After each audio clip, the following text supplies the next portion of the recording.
Oke, selanjutnya mungkin kita langsung ke tanya jawab kali ya. Oke, Randy, terima kasih ya informasinya. Wah, saya bangga banget sih. Oke, jadi nanti dari Lampung ya, sekarang jadi ke Bandung tuh lebih deket lah ya. Oke. Iya, ngerantau jauh, Kak. Pinter, pinter, pinter. Terus ini tadi informasinya itu kamu dapat dari mana informasi lomba ini sebelumnya? Nah, kalau informasi ini Mm-mm. tuh dapatnya dari IG. Jadi dari IG itu kan buka-buka juga dari banyak tuh informasi di Instagram tentang beasiswa-beasiswa gitu. Nah, jadi dari beasiswa ini terus buka kayak beasiswa apa ya? Beasiswa apa nih, kayak cari info-nya terus buka-buka linknya, webnya gitu kan. Terus ya cuman awalnya tuh ini kayak dia nih coba daftar gitu. Yang penting itu pertama itu berani dulu, coba dulu gitu. Jangan terlalu banyak mikir lah. Udah daftarin aja dulu gitu kan. Kalau Oke. banyak mikir mah nanti yang lain-lainnya malah bingung jadinya. Mm-mm. Daftarin aja.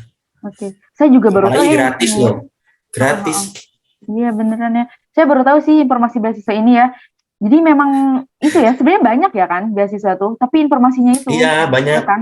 Heeh, heeh. banyak Berarti kayak kamu KIP pas tahun gitu-gitu. kemarin enggak ini ya, enggak ngincer kedinasan doang berarti ya? Iya, nah di tahun kemarin ya itu selain kedinasan daftar ini juga gitu Kak. Jadi Hmm. fleksibel gitu. Jadi ya jangan apa ya, jangan satu, kemarin lah pikirnya itu jangan cuma satu, jadi daftar ini, dalam alhamdulillahnya ini lolos, kinerjanya enggak gitu. Heeh, bener. Padahal ya kalau saya lihat ternyata ini juga sebenarnya hampir sama gitu ya. Tujuannya pasti sama gitu kan untuk mencetak SDM kan intinya. Terus Iya juga betul. mungkin persaingannya juga ketat juga ya dari beberapa 25 terbaik ya. Terus dapat Iya uang dong. pangkal juga ya. Keren keren. Kalau di kampusku itu awal itu ada 150-an lebih lah, Mm, pokoknya terus diambil dari 3 tahapan tes itu diambil 20 untuk yang S1 mm, dan sekitar 5 atau 6 orang untuk S2-nya gitu. oke oke. Jadi ya ketat lumayan. Oke. Wah, informasinya penting banget nih ini bagi rekan-rekan mungkin yang masih SMA ya kan ya. Silakan mungkin kita Ya, langsung diskusi aja, raise hand atau mungkin mau di chat ya. Tadi kan ada yang ini ya. Boleh, silakan ada yang mau untuk bertanya. Oke, Helen dulu deh ya.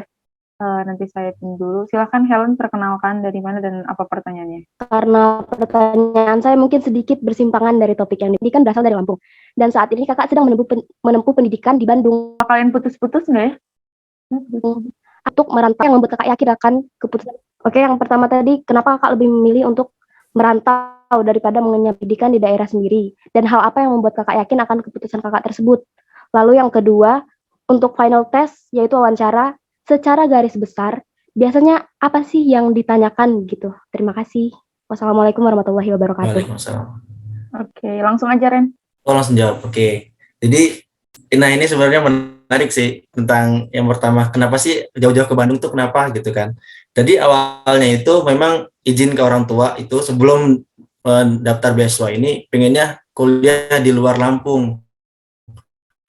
Karena apa? Karena biar kita tuh punya relasi yang lebih luas lagi gitu, pertemanan yang lebih banyak, lebih luas gitu. Apa ya, bisa kemana-mana gitu. Jadi kita punya teman di mana-mana. Jadi kalau kita punya teman di mana-mana, kita punya informasi. Jadi kita tuh membangun relasi itu lebih mudah gitu. Jadi makanya awal itu udah mau daftar tuh ke Jawa karena di Lampung teman-teman di Lampung kan banyak. Jadi mau coba nih kayak explore diri ke Pulau Jawa. Akhirnya daftar beasiswa USC dan lain sebagainya. Terus alhamdulillah keterima di Bandung gitu. Jadi orang tua ya oke gitu membolehkan untuk kuliah di sana, kuliah di sini gitu di Bandung ini gitu. Jadi ya itu tujuannya itu kenapa kuliah ke Bandung, jauh Bandung, karena ingin gimana caranya kita bisa mandiri, mengeksplor diri dan memerluas relasi gitu. Jadi dengan relasi itu kita mudah mendapat informasi berkaitan dengan pekerjaan atau membangun relasi dengan informasi yang lainnya gitu. Terus yang kedua tentang final test ya untuk wawancaranya ya. Jadi untuk final test wawancara tuh kalau kemarin aku sih nggak jauh beda gitu sama wawancara-wawancara yang lain. Kalau misalkan kalian pernah wawancara, kayak misalkan di YouTube cari wawancara, nah kayak gitu nggak jauh beda. Kayak misalkan ditanyain motivasi kamu apa gitu, tentang terus suruh kenalin diri kamu gitu. Pertama tuh perkenalan diri, kayak jelasin dengan detail gitu kan. Terus habis itu prestasi kamu apa, terus motivasi kamu kuliah apa gitu. Jadi nggak jauh beda lah dengan yang banyak di TikTok maupun di YouTube itu tentang pertanyaannya. Jadi kalian bisa siapin itu gitu. Nggak yang terlalu rumit. Oke. Gitu. Bagus. Jadi gimana Helen? Terjawab atau mungkin ada yang kurang? Siap, sudah terjawab, Kak. Terima kasih banyak, Kak Randy. Oke, Ini sama-sama. Randy pasti Helen nih adik kamu ya, adik kelas kamu pasti nih. Helen, Iya. Adik kelasmu ya. adik Iya, kelas atau gimana Helen? oh, kamu nggak tahu juga ya. Oke. Teman Kak, satu angkatan Kak. Oh, alah, oke. Oke. Ya, Hmm. Benar sih, jawaban Randy saya setuju. Jadi kita memang harus, ya itu kan, kayak ngoleb sini, expand network ya kan? Oke, bagus. Oke, selanjutnya untuk Joko, silakan. Silakan untuk Joko, pertanyaannya. Oke, boleh ya. Mungkin apa ada gangguan. Mungkin yang lainnya ada yang mau bertanya lagi? Siapa? Untuk raise hand mungkin. Silakan selain Joko atau siapa tuh? oh Alvin, itu ada Alvin. Kak. Ada yang di chat Kak. Oh, oke, boleh tuh. Itu, Apa tuh? maaf. Oh, kalau kita magang di media group itu sebagai apa ya, Kak? Kalau gitu. Magang. Oh gitu. Mm-mm. Saya jawab aja Kak ya.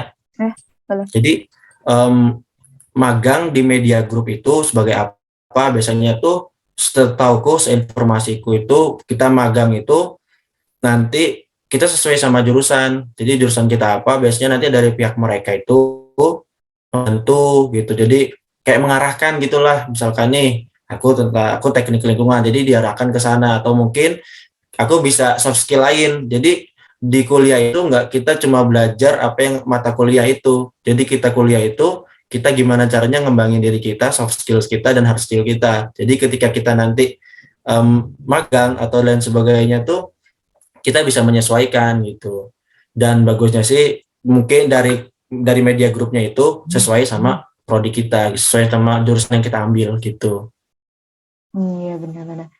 Karena kan apalagi sekarang tuh kampus-kampus udah ada yang namanya kampus merdeka ya, Ren. Jadi itu juga MBKM tujuannya sama, untuk skill, terus juga untuk mengasah hal baru, ya terus antar universitas juga ya. banyak dia kayak pertukaran mahasiswa gitu-gitu banyak di MBKM tuh. Ini ada pertanyaan lagi dari Joko, untuk pola kehidupan di sana gimana Kak, terutama bagi yang belum terbiasa, dan tolong tutornya Kak Randy buat memanage waktu dan uang yang baiknya gimana tuh. Jadi untuk pola kehidupan di sana gimana? Oke, yang pertama tuh perbedaannya di Lampung dengan di Bandung mungkin banyak orang udah tahu ya. Kayak di Bandung tuh sedikit lebih dingin, sedikit lebih dingin. Jadi mungkin kaget dari cuacanya itu kayak menyesuaikan cuaca gitu kan. Ya jadi gimana kita gitu bisa menyesuaikan cuacanya di sini. Sebenarnya tuh apa ya pola kehidupan dan lain sebagainya itu tergantung dari mindset kita. Jadi dari gimana cara pola pikir kita menghadapi satu tempat atau menghadapi satu masalah. Semuanya gitu dari pola pikir atau mindset kita. Kalau mindset kita udah beranggapan kalau kita hidupnya di Bandung kayak berat, jauh dari orang tua, terus kayak mikirnya berat lah pokoknya. Jadi dari mindset itu yang membangun menyadarkan kita itu gimana caranya kita bisa berjuang gitu untuk bisa beradaptasi di tempat orang lain yang jauh dari orang tua gitu. Terus belum terbiasa ya dari gitu dari mindsetnya itu dan tolong tutornya Kak Randy buat memanage waktu dan uang yang baik gimana. Oke, nah memanage waktu dan manage uang nih ya walaupun baru sebulan apa ya di sana.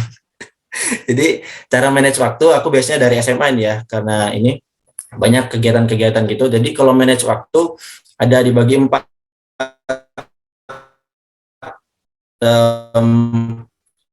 gimana penting atau penting tidak mendesak dan tidak mendesak dan tidak penting. Nah, itu jadi dibagi menjadi 4 bagian tuh. Jadi utamakan untuk kegiatan yang mendesak dan penting gitu. Dan aku sebenarnya udah coba tulis ini sih kegiatan jadi kayak disuruh diminta itu kayak nulis tentang kayak manage waktu gitu. Aku udah tulis di link di web aku di BSOSC itu. Aku biasanya udah nulis tentang manage waktu itu. Jadi kalian bisa lihat tuh kayak manage waktu itu yang pertama yang paling penting itu penting dan mendesak. Jadi kalian lihat tuh list jadwal kalian, tugas kalian. Jadi yang penting yang mana, yang mendesak mana itu didahuluin gitu. Jadi untuk yang lain mungkin nanti setelah itu selesai dan intinya itu jangan menunda. Kalau misalkan kita bisa menyelesaikan di hari itu, selesaikan, jangan ditunda gitu. Manage waktunya, jadi disesuaikan dengan penting dan tidak pentingnya. Terus kalau mengatur uang nih, nah kalau mengatur uang itu, aku juga masih sering baca-baca di buku-buku gitu kan, tentang gimana caranya kita mengatur uang. Nah jadi kalau mengatur uang ini, kalau menurutku gimana? Jadi per bulan itu kita keluarnya berapa? gitu untuk makan dan lain sebagainya gitu kan. Jadi untuk kegiatan-kegiatan yang menurut kita kurang penting atau bisa dihindarkan, ya hindarkan, karena kegiatan apapun yang di luar itu pasti membutuhkan dana. Parkir kan pun 2.000 ya kan pasti membutuhkan dana gitu. Jadi kalau misalkan nggak main atau bisa lebih menahan diri gitu, gimana ya, lebih ke menahan diri gitulah, lebih ke menahan diri kita untuk manage uang gitu. Jadi kita bisa berkira ini, kita misalkan ya aku per bulan dapat dari biaya bantuan hidup itu 1 juta. Jadi 1 juta ini aku selama sebulan ini untuk apa? Jadi lebih utamain untuk kebutuhan yang paling penting. Jadi untuk yang tidak penting atau kurang penting itu ditahan. Jadi gitu. Kayak kebutuhan kuliah, kebutuhan biaya hidup, makanan dan sebagainya gitu kan penting. Jadi itu yang didalin. Jadi kalian bisa list tuh kebutuhan kuliah kalian apa. Jadi kalian bisa memperkirakan pengeluaran kalian itu nanti selama sebulan segini. Kira-kira cukup nggak ya uang 1 juta untuk segini untuk sebulan itu gitu kan. Jadi kalian bisa ngaturnya gitu. Bisa kalian catat-catat gitulah. Kalian buat listnya. Itu Ceko. Oke, bagus juga ya. Jadi intinya kayak di manage juga ya. Planning banget nih kamu ya. Udah cocok banget udah jadi nggak jadi maba ya sekarang udah bener jadi mahasiswa.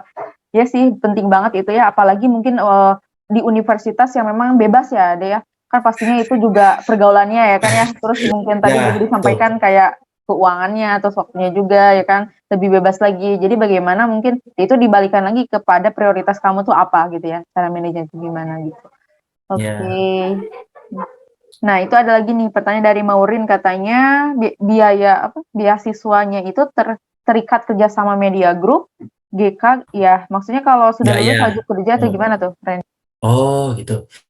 Oke, jadi untuk tadi aku udah bilang di beasiswa USC ini ada 2, untuk beasiswa kuliah dan ada bantuan biaya. Jadi ada kuliah sama bantuan biaya hidup. Nah, kalau untuk yang beasiswa kuliah atau untuk kuliah itu dia tidak terikat. Nah, yang terikat ini yang bantuan dana hidupnya, living cost-nya itu terikat kerja sama media group. Kalau dari infonya kemarin itu 1 tahun terikat kerja dengan media group. Jadi nanti setelah kita lulus, kita sesuai dengan prodi kita gitu kan, itu nanti kita diarahkan untuk menepati posisi-posisi yang ada di media group. Itu kan media group tuh ada banyak tuh kayak Lampung Pos dan sebagainya gitu kan. Terus kalau sudah baju media enggak. Nah, kalau sudah lulus yang tadi kalau yang terikat itu yang mendapatkan living cost itu selama 1 tahun. Jadi setelah 1 tahun kalian bisa cari kerjaan lain atau mungkin kalian bisa kerja di situ gitu. Nah, kalau misalnya tidak mendapatkan living cost atau biaya kuliah aja, itu kalian bebas, tidak terikat. Itu hanya kalian itu kayak harus menepati persyaratan-persyaratan selama perkuliahan, kayak misalkan IP 3, terus kalian nggak boleh melakukan penganggaran, terus nggak absensi gitu kan. Jadi itu yang kayak persyaratan itu yang mendapatkan biaya hidup, gitu, biaya hidup tambahan 1 juta per bulan itu. Gitu, Maureen. Oke. Kalau misalkan ya, itu kan berarti ada perbedaan nih. Mungkin ada pemilihan gitu, ada yang beasiswa saja atau sama yang living cost-nya. Itu memang setelah semua tesnya selesai terus dipilihin atau gimana sistemnya atau tergantung kita? Nah, jadi tuh kita ini Kak dikasih kayak formulir gitu Kak. Jadi formulir itu isinya data diri kita, terus kayak penghasilan orang tua, terus kayak prestasi kita, pengalaman gitu-gitu berkaitan itu. Jadi dari mereka base-nya tuh kan dari awal itu udah dikasih base-nya formulir itu. Nanti selisih berapa bulan dari situ nanti ada pengumumannya gitu. Pengumuman terkait dengan penerima itu kan dari banyak tuh 27 mitra kampus dengan komisaris per kampus saja 20, berarti udah lumayan tuh kan udah banyak. Sedangkan yang tahun ini yang diterima 150 anak ya 10 orang gitu kan. Jadi seleksinya pun ketat untuk living cost ini dengan pertimbangan itu, pertimbangan dari orang tua, pertimbangan dari gimana kita prestasi kita ataupun pertimbangan dari pengalaman kita gitu. Gimana sih kita bawa tentang beasiswa SC ini gitu. Oke. Jadi intinya beasiswa ini juga harus nge-link dengan kampus-kampus tertentu ya. Nah, untuk pemilihan jurusannya, Ren, apakah semua jurusan yang ada di universitas yang sudah bekerja sama dengan OSC ini memang pasti boleh gitu? Misalkan ada yang kedokteran tuh, mungkin ada yang bidang apa gitu, atau memang hanya bidang-bidang tertentu dengan sesuai tujuan di OSC ini? Oh, kalau untuk jurusan itu dari awal kita submit, milih itu, jadi kita milih sendiri gitu Kak. Oh iya, sekarang kayak ada kedokteran itu baru satu di Universitas Andalas Negeri, kedokteran itu dibiayai 4 tahun, 8 semester itu sama USC. Jadi gratis itu selama eh, pendidikan untuk kedokteran. Jadi untuk milih itu, kalau di aku, waktu itu tuh aku jadi kan bukan milih universitasnya gitu kan. Jadi aku milih kayak prodinya. Aku nyari prodi yang A gitu, misalnya akreditasi A gitu di universitas mana nih yang prodinya A gitu kan. Dia waktu itu ada di teknik lingkungan ada di Trisakti sama di Tenas, ya udah milih yang di Tenas gitu, jadi milih prodinya gitu, jadi satu universitas untuk dua prodi gitu, jadi nanti kita bersaingnya itu dengan universitas itu, universitas itu, bukan di prodinya, di universitas itu gitu. Jadi di universitas itu ada yang bisa dapat prodi yang sama, misalkan ada 2 atau 1 gitu. Jadi kita bukan bersaing di prodinya, tapi bersaing di universitas yang kita pilih gitu. Oke oke. Berarti, kalau kamu sendiri dalam memilih jurusan itu berdasarkan memang keinginan kamu atau emang, kayaknya peluangnya lebih gede nih, aku ini aja deh gitu? Nah, jadi kalau untuk milih jurusan, kalau di aku kemarin tuh, aku lebih kayak ke suka aja gitu, kayak passion, lebih kayak gimana nih diri gitu kan milihnya, kayak lu suka nih kayak berkaitan dengan isu-isu lingkungan gitu misalnya, aku suka dengan isu lingkungan atau berkaitan dengan lingkungan, jadi udah aku ngambil lingkungan gitu, jadi ya lebih tertarik ke sana gitu, jadi aku ngambil ke sana, jadi sebenarnya tuh apa yang kita tertarik terus kita pilih, terus kita jalanin itu lebih apa ya? Lebih menyenangkan gitu, lebih asik, lebih enjoy dibandingkan dengan kita harus kuliah di universitas apa gitu. Misalkan di universitas yang top 3 sedangkan tidak sesuai dengan prodi atau jurusan kita gitu. Jadi ya mungkin sedikit tertekan walaupun nanti gimana caranya kita bisa beradaptasi gitu.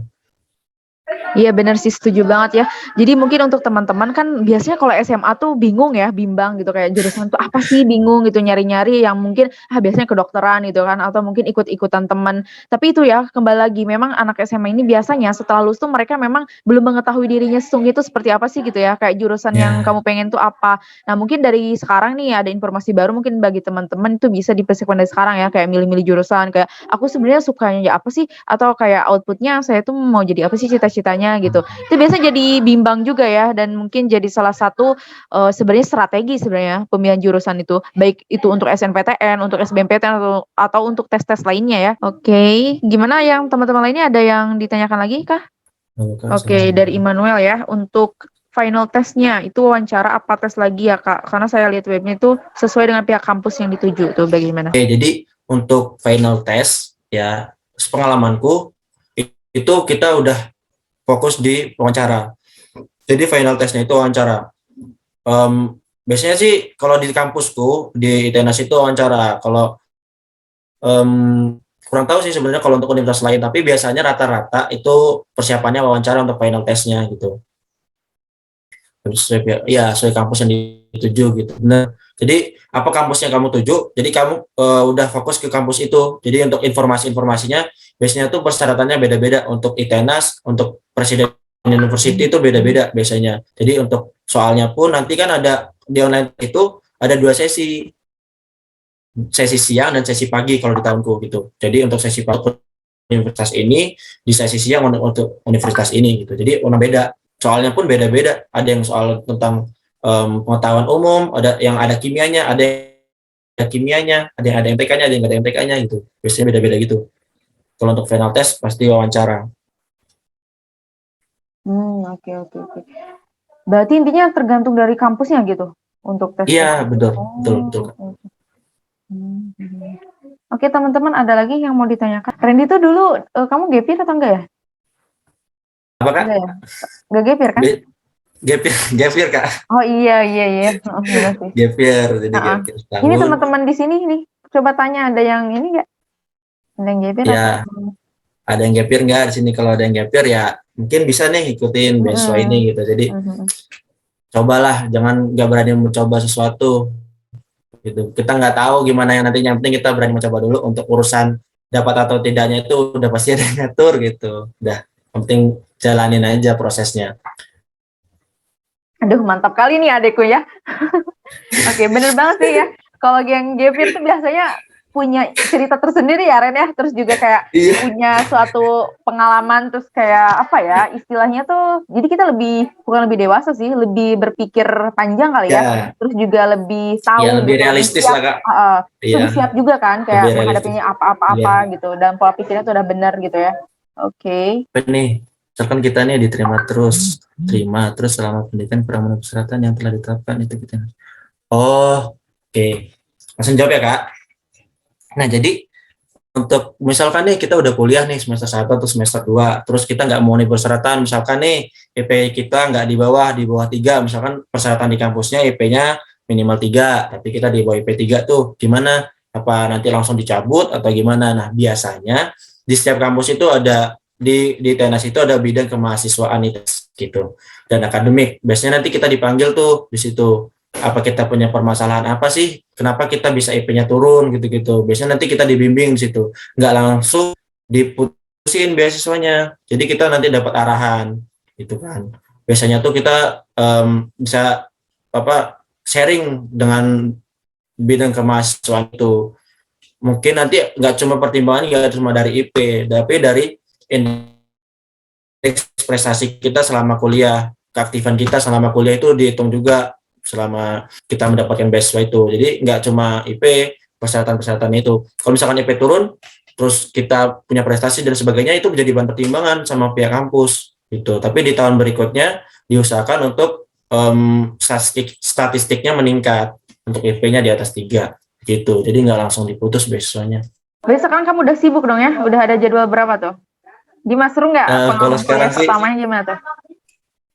udah mulai masuk praktikum Kak, praktikum kimia dasar, praktikum fisika dasar, semuanya buat jurnal, laporan praktikum, ya gitulah. Jadi Wow, wow, wow.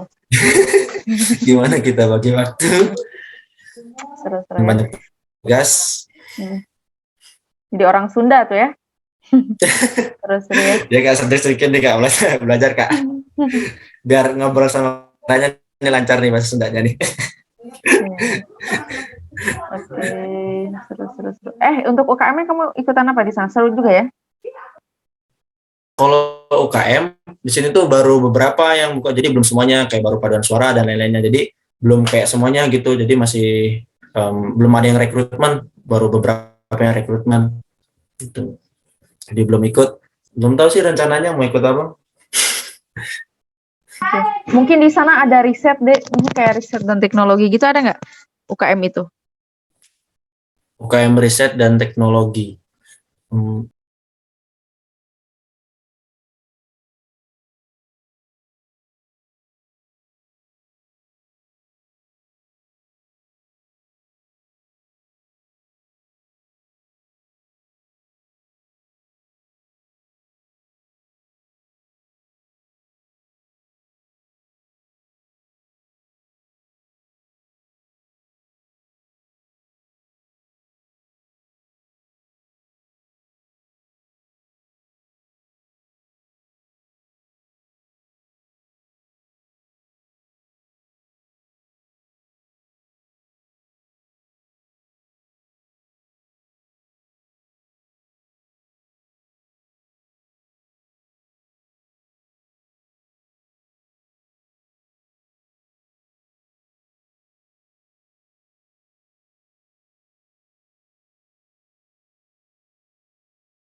Oke ya, karena mungkin nggak ada lagi yang ditanyakan ya Ren ya, terus juga mungkin terkait informasi ini udah jelas ya, mulai dari bagaimana prosesnya, terus juga medianya di mana cara mencari informasinya, intinya harus diikutin aja ya. Makanya kalian tuh harus mengikuti, kayak seminar kayak gini-gini ya, Juminar atau mungkin dari informasi-informasi di Instagram, itu penting banget sih sumpah ya. Saya juga dulu waktu pas, ke ya, saya nggak tahu Unhan sebenarnya kan, tapi karena saya cari-cari informasi, terus juga banyak follow-follow, biasanya kalau anak-anak SMA ya yang mau kuliah gitu kan otomatis harus banyak informasi yang didapat. Nah, makanya mungkin dengan Ngolabs ini saya mewadahi itu semuanya. Jadi rekan-rekan mungkin yang belum mengetahui atau baru bergabung juga kan ini juga sebenarnya sedikitan ya yang bergabung karena dadakan juga ya Ren ya. Biasanya Iya, kita betul. Ya banyakan benar heeh, dadakan Kak, gitu ya. kan dadakan banget ya. Kayak kemarin saya ngomong Ren kita gas aja gitu karena takutnya nggak ada lagi waktu dan terkait pendaftarannya ya Ren ya Ya, ternyata November kan pendaftaran dari OSC ini. November, tanggal 2 November, sekarang kan udah pertengahan awal Oktober sih Mas ya. Mm-mm. Jadi kalian bisa cari-cari informasi kayak milih kuliah di mana prodi-prodinya, jadi bisa kalian pilih dari sekarang gitu. Betul. Mhm. Kalau menurut saya ya, mending kalian semua dicoba aja dulu yang ini, OSC ini, karena menurut saya itu udah luar biasa ya, maksudnya beasiswa ini udah ada uangnya, maksudnya ada uang pangkalnya, ada apa, ada uang dikasih ya, ada uang dikasih, terus Ya, juga dari ada yang living cost-nya juga, wah gratis itu sama kuliah aja. gitu. Heeh. Terus juga Ya, apalagi tuh tadi, banyak ya. Mhm.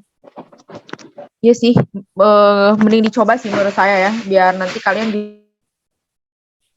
juga kalian, bisa apa ya, istilahnya punya alternatif yang lainnya. Karena kan kita nggak tahu tuh yang terbaik tuh di mana ya, Ren, ya. Mungkin kamu kalau nggak nyobain ini kan betul. belum tentu juga ya kan, Ren. Jadi intinya gitu sih, Iya. kalau ada peluang yang di depan, ya udah dicoba dulu aja, selama itu memang sesuai dengan keinginan kalian tentunya ya, nggak paksaan atau mungkin nggak sesuai dengan minat kalian ya. Untuk, closing statement mungkin untuk menyemangati adik-adik gimana, Ren? Ada nggak nih? Oke, ada nih. Jadi gini rasanya. Aku punya kata-kata sedikit. Kemarin aku menjadi pintar. Aku ingin mengubah dunia. Hari ini aku ingin menjadi lebih bijak. Aku menjadi lebih bijak. Aku ingin mengubah diriku sendiri, gitu kan. Jadi meraih impian dan membanggakan. Untuk aku tunggu partisipasi kalian untuk menjadi bagian BES OSC ini. Jadi untuk kalian semua tetap semangat dan apapun itu coba jangan takut, jangan ragu untuk coba sesuatu. Jadi kita nggak tahu jalan kita di mana, tempat kita di mana, apapun itu lakuin gitu. Jadi persiapin diri kalian gitulah dengan sebaik-baiknya. Terima kasih untuk semuanya yang udah hadir di kegiatan kali ini. Oke, ya good tepan ya. Oke, bener banget ya. Jadi intinya percuma ada peluang tapi kita nggak siap ya Ren ya. Oke. Ya betul. Ya. Oke ya, mungkin bagi teman-teman ya, seperti yang tadi sudah saya sampaikan sebelum mengakhiri Juminar ini, mungkin kita bisa open cam kali ya, teman-teman nih yang udah join Yuk, ya. on cam. Biar kita kan tujuan dari Ngolabs ini adalah untuk expand network-nya, siapa tahu mungkin nanti teman-teman yang jadi speakers-nya ya kayak Randy nih gitu, biar bisa sharing juga ke yang lainnya. Nih, Mei nggak nanya nih ya Mei. Immanuel, halo.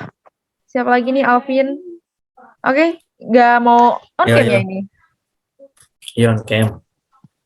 Oke, Maureen ada yang mau nanya nggak nih? Sebentar Saya ya. SS ya.